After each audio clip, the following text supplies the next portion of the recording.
सबके होश तब उड़ गए जब मां सरस्वती ने यह कहकर मां लक्ष्मी को श्राप दे दिया कि भगवान विष्णु तुमसे सबसे अधिक प्रेम करते हैं, और इसी श्राप के कारण माता लक्ष्मी को पृथ्वी पर तुलसी के रूप में जन्म लेना पड़ा।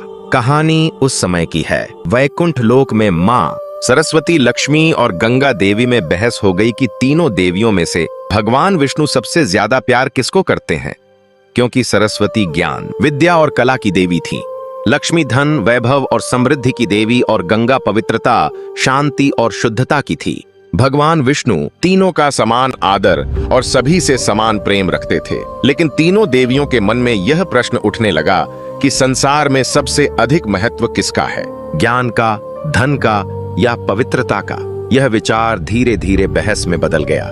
नारद मुनि भी वहां पहुंचे और अपने स्वभाव के अनुसार अलग अलग दृष्टिकोण रखकर बहस को और गहरा कर दिया। इसी दौरान मां सरस्वती के मन में एक आशंका जन्म लेने लगी। उन्हें लगा कि भगवान विष्णु का ध्यान अब ज्ञान से अधिक धन और पवित्रता की ओर जा रहा है। कभी कभी विष्णु का गंगा के प्रति विशेष स्नेह देखकर सरस्वती के मन में ईर्ष्या और असुरक्षा उत्पन्न हो गई। उन्हें लगा कि ज्ञान का महत्व कम होता जा रहा है।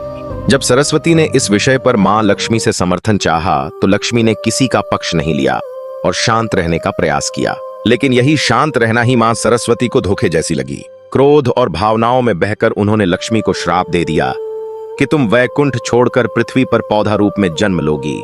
इसी श्राप के कारण कहा जाता है कि धरती पर माता लक्ष्मी ने तुलसी का रूप धारण किया। यह श्राप सुनकर लक्ष्मी दुखी हुई, लेकिन उन्होंने उसे शांत भाव से स्वीकार किया।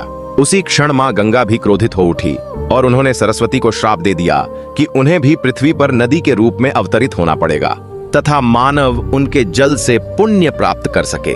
जब विष्णु जी को इस संपूर्ण तनाव का पता चला तो उन्होंने मधुरता से समझाया कि ज्ञान, धन और पवित्रता तीनों का संतुलन ही सृष्टि को चलाता है। कोई भी शक्ति अकेले पूर्ण नहीं होती। धन और ज्ञान दोनों का मूल्य है, पर ज्ञान बिना धन का सही उपयोग नहीं कर सकता और धन बिना ज्ञान उपयोगी नहीं रहता। इसीलिए दोनों का संतुलन आवश्यक है। विष्णु ने लक्ष्मी को आश्वासन दिया कि पृथ्वी पर उनका तुलसी अवतार भी अत्यंत पवित्र और पूजनीय होगा, और सरस्वती व गंगा को भी उनके दिव्य उद्देश्य का बोध कराया। अगर आप मानते हैं कि जीवन में ज्ञान, धन और पवित्रता तीनों का संतुलन ही सच्ची सफलता है तो कमेंट में लिखिए जय श्री हरि विष्णु।